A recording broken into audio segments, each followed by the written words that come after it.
Picture this. It's a Wednesday afternoon and you're sitting in the HR conference room, the one with the motivational posters about teamwork that have always felt slightly condescending. You're 34 years old. You just found out you're pregnant with your first child. And the woman across from you, the one with the perfectly highlighted hair and the corporate smile, is explaining your options for maternity leave. She says 12 weeks like it's a gift.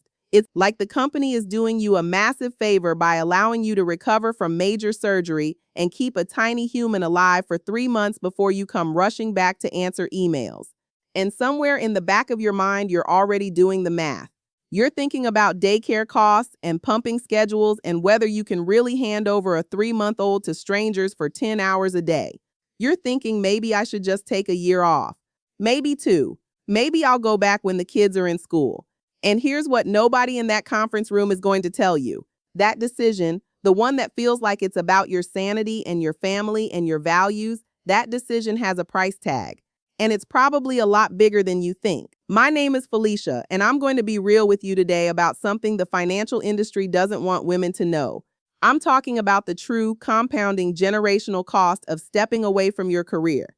Not because I want to make you feel guilty. Lord knows women carry enough guilt already.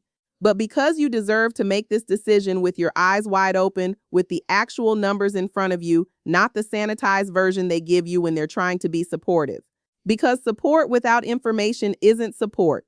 It's just condescension with a smile. Let me tell you something about that career break you're considering, or the one you already took, or the one your mama told you was the best decision she ever made. The visible cost, the salary you're not earning, that's maybe 20% of the real price tag. The other 80% is invisible. It's the raises you'll never negotiate because you weren't there to ask for them. It's the promotions that went to someone else because you weren't in the room when opportunities were handed out. It's the compound interest on retirement contributions you never made. It's the Social Security credits you didn't earn. And it's the confidence you lost, the one that makes you accept a lower salary when you come back because you're just grateful someone is willing to hire a woman with a gap on her resume. Let me break down the math for y'all because this is where things get uncomfortable. Say you're earning $75,000 a year when you step away. That's around the median for a college-educated woman in her early 30s according to Bureau of Labor Statistics data. You take 3 years off. The obvious cost, $225,000 in salary you didn't earn. That's the number most people focus on. That's the number that keeps them up at night already. But here's what they won't tell you at the bank. According to a 2023 study published in the American Economic Review, women who take just 2 years out of the workforce see their earnings decrease by an average of 30% when they return. And that penalty persists for at least 15 years. Let me translate that. If you were on track to earn $75,000 and you take a few years off, you're not coming back to $75,000. You're probably coming back to $52,000, maybe $55,000 if you're lucky and you negotiate hard. And that gap between what you would have earned and what you actually earn, that compounds every single year for the rest of your career. Here's where it gets even more painful. According to research from the National Bureau of Economic Research, women who take career breaks for caregiving see their lifetime earnings reduced by an average of 39%. Not 39% of the years they took off, 39% of their entire lifetime earnings. For a woman who would have earned $2 million over a career, that's nearly $800,000 gone. But the number I want you to focus on, the $547,000 figure, that comes from a very specific calculation. It factors in the lost salary during the break. It factors in the reduced salary when you return. It factors in the raises you would have received if you'd stayed. It factors in the employer 401k matches you missed. It factors in the compound growth on retirement investments over 25 years. And it factors in the reduced Social Security benefits you'll receive because your earnings record has gaps in it. Let me paint this picture more clearly because I need you to feel this in your gut. Imagine 2 women.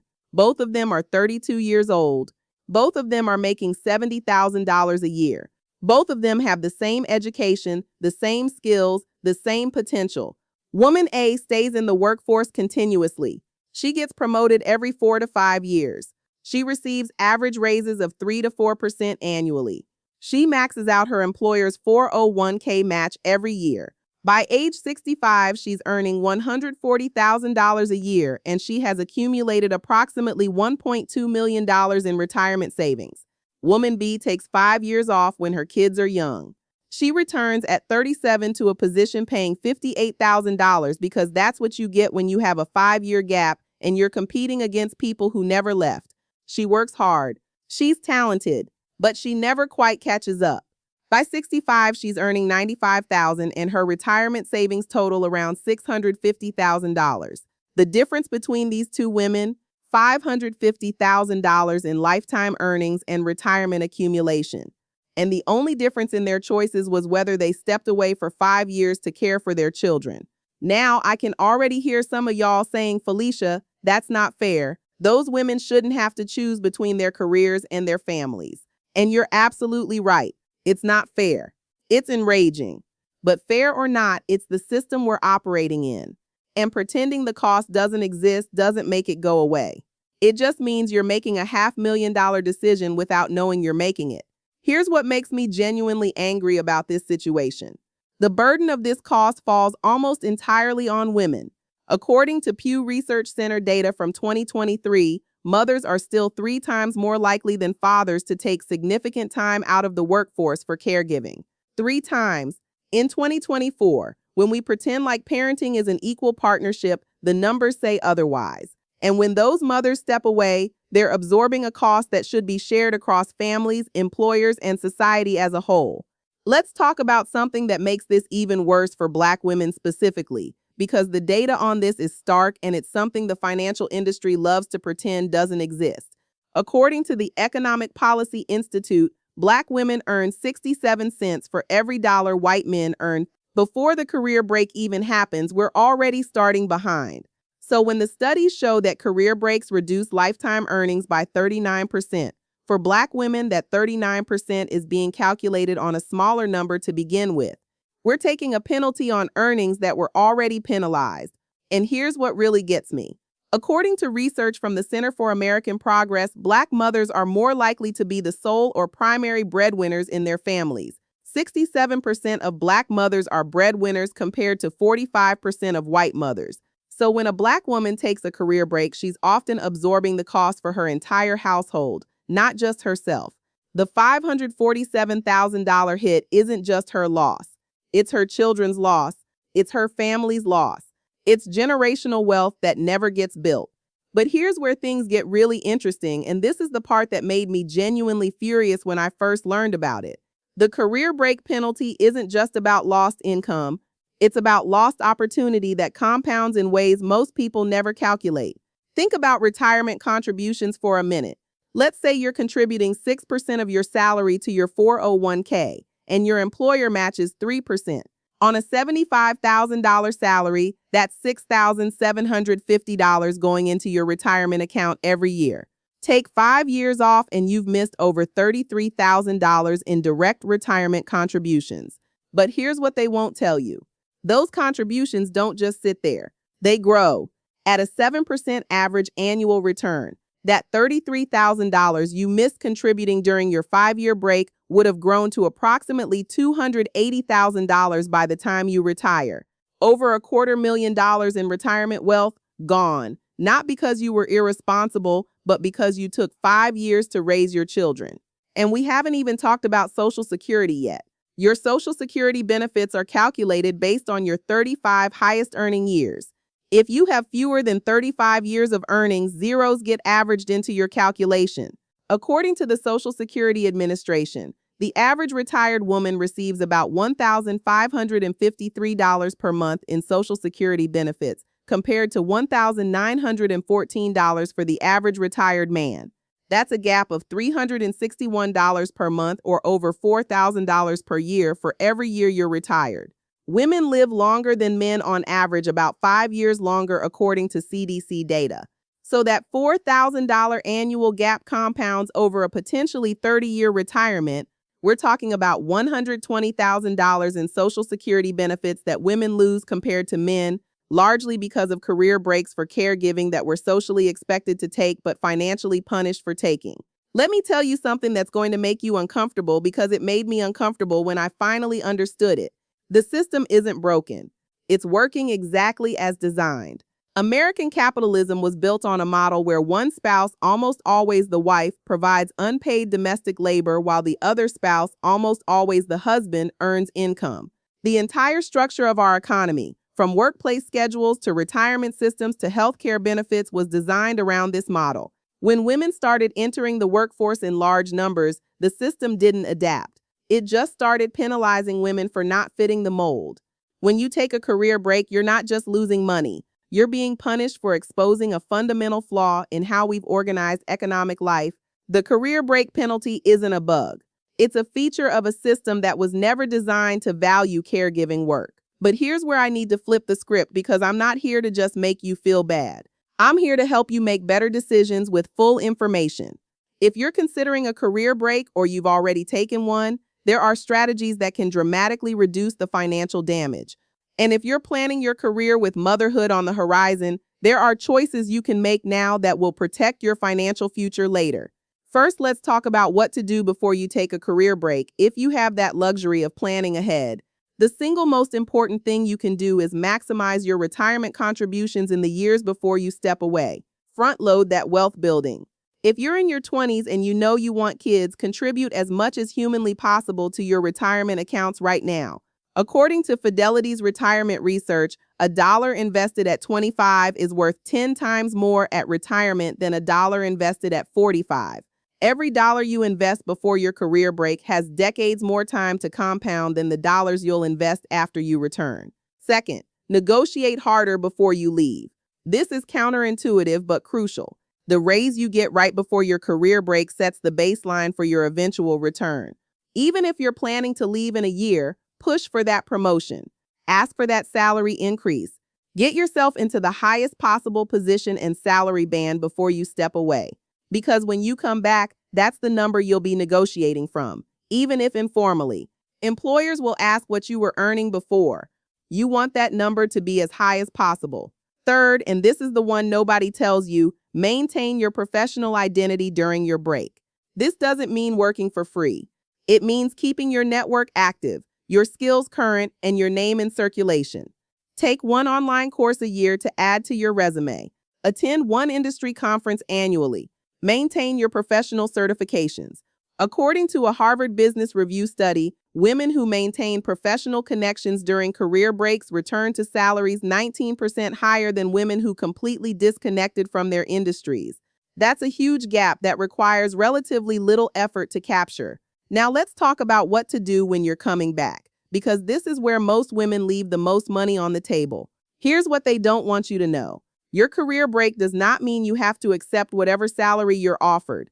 According to research from PayScale, women are 30% less likely to negotiate their salary than men, and this gap is even wider for women returning from career breaks. We feel grateful that anyone will hire us. We feel like we should take what we can get.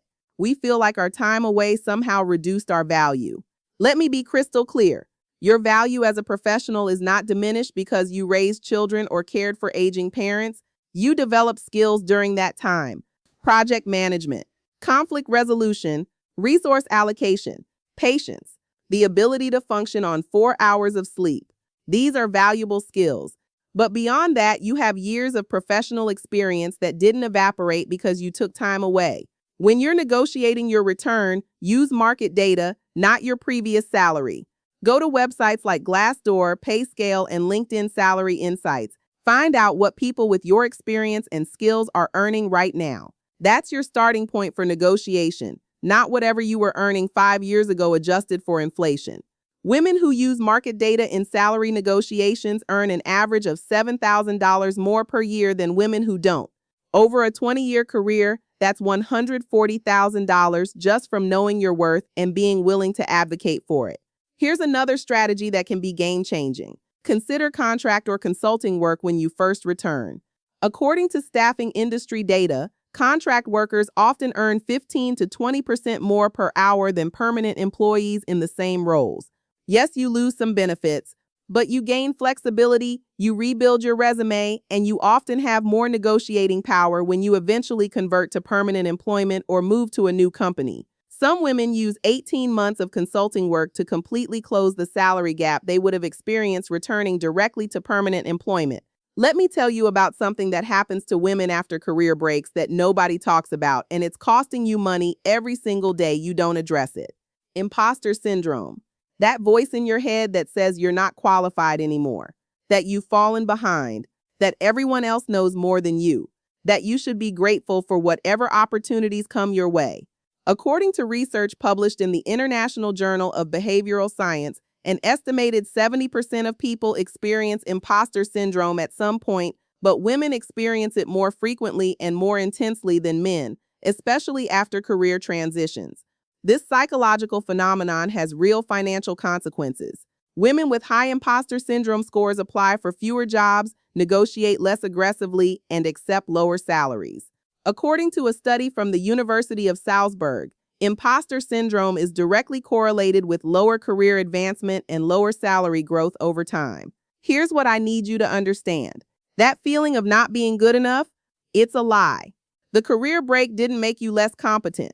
It made you different, and different is not the same as worse. The skills you developed while out of the workforce are real and valuable. The experience you had before your break didn't disappear. Your brain didn't forget everything you knew. You are exactly as capable as you were before, maybe more so because you've lived more life and gained more perspective. The imposter syndrome is just your brain trying to keep you safe by keeping you small. But playing small is expensive. Every time you don't apply for a job because you don't meet every single qualification, every time you don't negotiate because you feel lucky to have an offer, every time you defer to others in meetings because you think they know more, you're paying a financial penalty for a psychological trick your brain is playing on you. Now let me address something that's probably nagging at the back of your mind. Felicia, are you saying women shouldn't take career breaks? Are you saying motherhood and careers are incompatible? Are you saying I made a terrible mistake by staying home with my kids? No, absolutely not. What I'm saying is that the financial cost of career breaks is real, it's substantial, and it's usually hidden from the women making these decisions. Knowing the cost doesn't mean you shouldn't make the choice. It means you should make the choice with full information. Some women look at the math and decide the career break is absolutely worth it for their families. Some women look at the math and decide to structure their careers differently to minimize the penalty. Some women look at the math and have a very different conversation with their partners about who should take time away from work. All of those responses are valid. What's not valid is making a decision that affects $500,000 of your lifetime wealth without knowing that's what you're deciding. Here's what I want you to take away from this conversation. The $547,000 cost of a career break isn't inevitable. It's the default outcome for women who don't know about it and don't take steps to mitigate it. But women who understand this math and plan accordingly can cut that penalty in half or more. Women who negotiate aggressively when returning can recover significant ground. Women who maintain their professional networks during breaks re-enter at higher levels. Women who front-load retirement contributions protect their future selves from the compound interest penalty. Knowledge is power, but only if you use it. This information should make you strategic, not defeated. It should make you angry at a system that penalizes caregiving, not guilty for the choices you've made or are considering. And it should make you determined to build wealth on your own terms, regardless of what gaps exist on your resume. The financial industry was designed by men for men.